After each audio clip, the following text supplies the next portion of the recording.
Y la adicción al trabajo puede llevar a padecer enfermedades psiquiátricas como la ansiedad, depresión, desórdenes obsesivos compulsivos, entre otros. De hecho, así lo reafirmó un estudio realizado hace solo 2 semanas por un grupo de universidades, entre ellas la de Bergen de Noruega y la Escuela de Medicina de Yale. Y eso no es todo, ¿ah?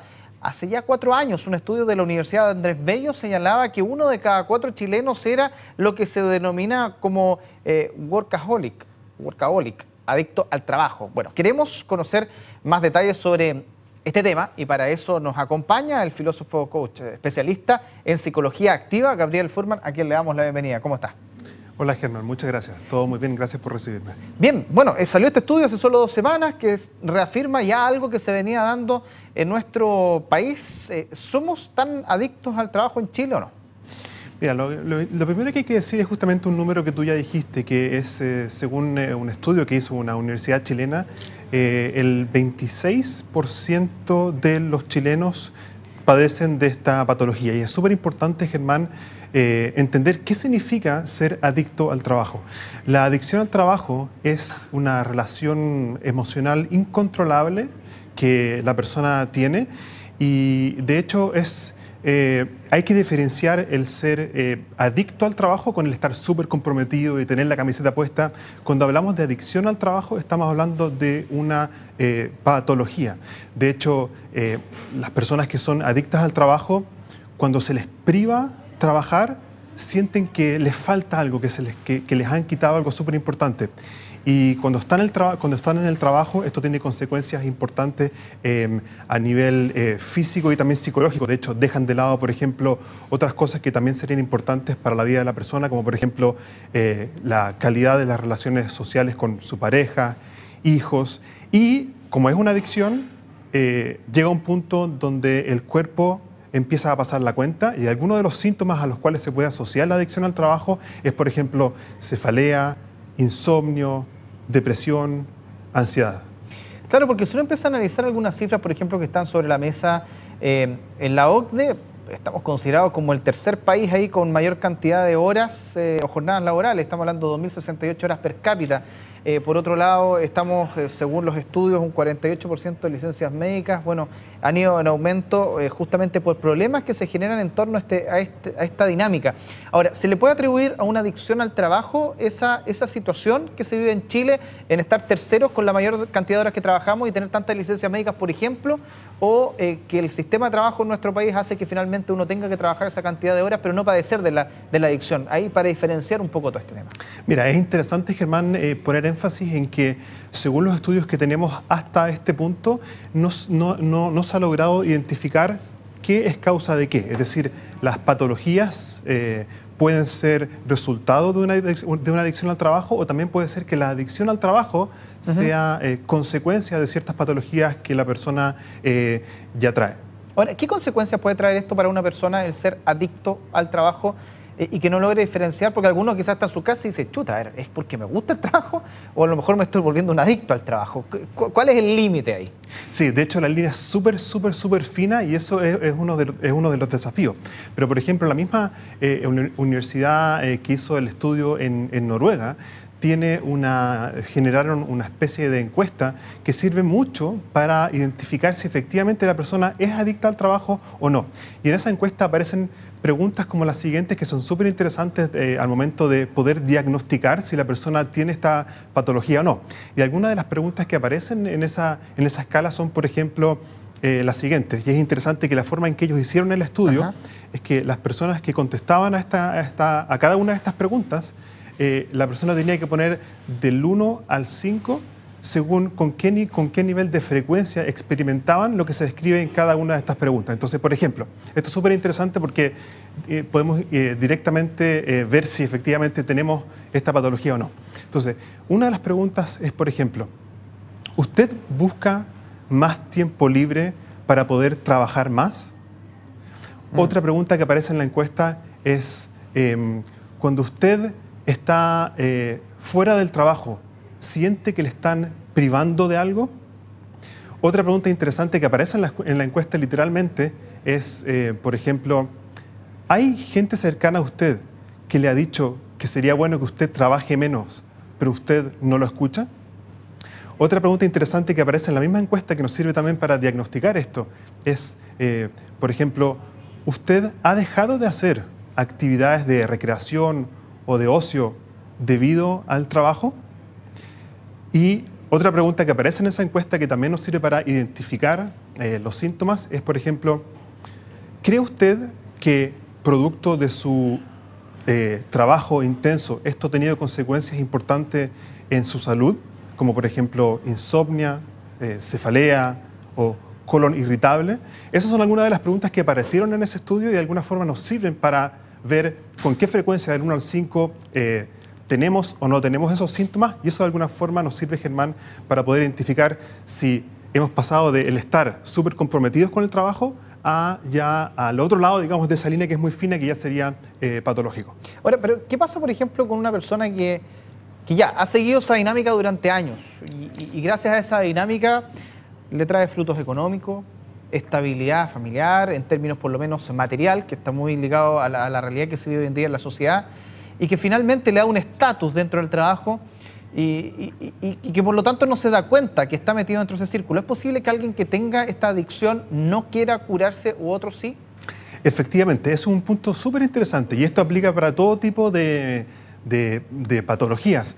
El primer paso siempre para poder salir de un estado patológico, el primer paso, Germán, es siempre darse cuenta, tomar conciencia. Y para eso, por ejemplo, puede servir la escala que se usó en el estudio de Bergen.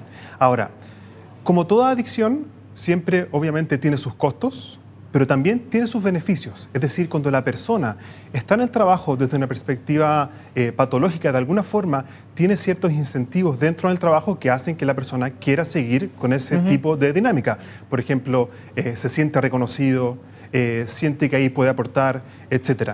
Entonces, una vez que la persona identifica que probablemente tiene los síntomas de una adicción al trabajo, el siguiente paso que la persona debería hacer en ese punto es hacer un ejercicio muy simple, que es tomar un lápiz y una hoja de papel y anotar ahí de todo corazón, de forma sincera, cuáles son los beneficios para mí, para mi familia, y cuáles son los costos para mí y para mi familia de estar en la situación en la cual estoy.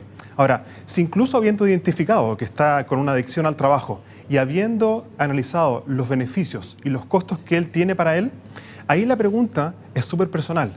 Y la pregunta ahí que podemos reflexionar es, ok, identificamos probablemente que estás con una cierta adicción al trabajo, y ahí la pregunta es, ok, ¿tú realmente quieres seguir como estás o estás dispuesto a empezar a dar algún paso hacia un punto B, por ejemplo, que sería tu situación deseada? Y ahí esa pregunta es súper personal, porque si la persona efectivamente toma conciencia, hace el análisis de los pros y los contras, y a pesar de eso quiere seguir como está, entonces eso de alguna forma es respetable y tiene que ser respetado. Pero por otro lado, si la persona hace el diagnóstico y decide, ¿sabes qué? Hice esta lista de los beneficios y los costos y la verdad quiero salir de acá, entonces ahí lo que se puede hacer, Germán, es... Ahí hay un camino que se puede tomar y por el cual se puede avanzar. En mi práctica, por ejemplo, del coaching profesional, mucha de la gente que llega a consultarme y a querer trabajar algún tema personal o profesional, el primer paso es tomar conciencia de dónde estoy, y el segundo paso es qué estás dispuesto a invertir para empezar a salir de la situación en la cual tú quieres estar. Y algo súper importante, Germán, es, ok, ¿dónde quieres llegar con el trabajo que quieres desarrollar? Ahora, como toda adicción, o por lo menos las que uno conoce, generalmente no tienen un buen final. Es lo que uno pudiera pensar. Si uno sigue esa lógica, por ejemplo, puede haber alguien que esté metido en esta adicción en un torbellino que no se dé cuenta, y nos falta esa frase que dice no se da cuenta hasta cuando caiga en el hoyo, cuando se pegue fuerte, el costalazo, como se dice. Bueno, ¿cuáles son las consecuencias reales de entrar en una adicción al trabajo y no tener conciencia de lo que se está viendo?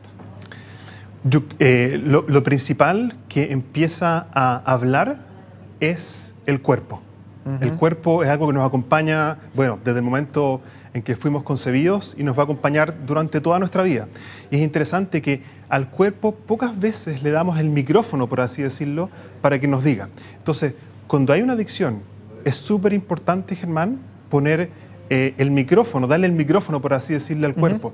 El cuerpo no miente. Es decir, si hay algo patológico, alguna actividad patológica, en este caso adicción al trabajo, lo que puede suceder es que el cuerpo va a empezar a dar señales a la persona. Y los síntomas, como dijimos, pueden ser insomnia, cefalea, ansiedad. Entonces, el primer punto donde hay que poner la lupa, por así decirlo, para estar atento, es en el cuerpo. Otra cosa súper importante también son las relaciones interpersonales. Súper importante. Por ejemplo, la relación con mi pareja, la relación con mis hijos. También eso es algo que también nos acompaña permanentemente, y darle, por así decirlo, micrófono a las relaciones interpersonales que estoy teniendo y ver ahí y de alguna forma estar abierto a escuchar lo que me puede decir, por ejemplo, mi pareja, mis hijos o mis padres. Eso también ahí puede dar señales de si hay algo que nos puede permitir tomar conciencia y empezar a avanzar. Y Gabriel, en ese sentido, porque claro, que Chile se ha caracterizado, así lo dicen por lo menos muchos, de un país que es muy trabajólico, pero no tanta producción, que no se generan todas las instancias para tener un trabajo quizás con todas las condiciones como los países más desarrollados, pero ¿qué pasa si uno está en esta dinámica? Una persona está en esa dinámica, no se da cuenta, pero el familiar sí se está dando cuenta, de acuerdo a lo que estamos conversando. ¿Qué puede hacer una persona que está viendo desde afuera, que ve que su familiar se está hundiendo, que está entrando en una dinámica compleja? ¿Cómo puede ayudarlo a que esa persona se dé cuenta o inicie un proceso de cambio? Ahí el primer paso que se puede hacer, Germán, es tener una conversación empática, asertiva y realmente escuchar a esta persona que supuestamente está generando esta especie de dinámica. Y ahí entran las habilidades que en coaching son muy relevantes, que es cómo tener una conversación abierta que permita que la otra persona efectivamente se exprese y diga lo que le está pasando. Ahí lo que se requiere, si yo, por ejemplo, soy un familiar de una persona que podría estar padeciendo esta adicción, lo primero que tengo que hacer es saber escuchar bien a esta otra persona. Cada persona, en el coaching se habla de que cada persona de alguna forma es un mundo por sí mismo. Y por lo tanto, si yo realmente quiero conectarme con lo que le está pasando al otro, mi forma de entrar en su mundo es abrir mis oídos, frenar mis pensamientos de manera tal de poder escuchar qué es lo que le está pasando a la otra persona.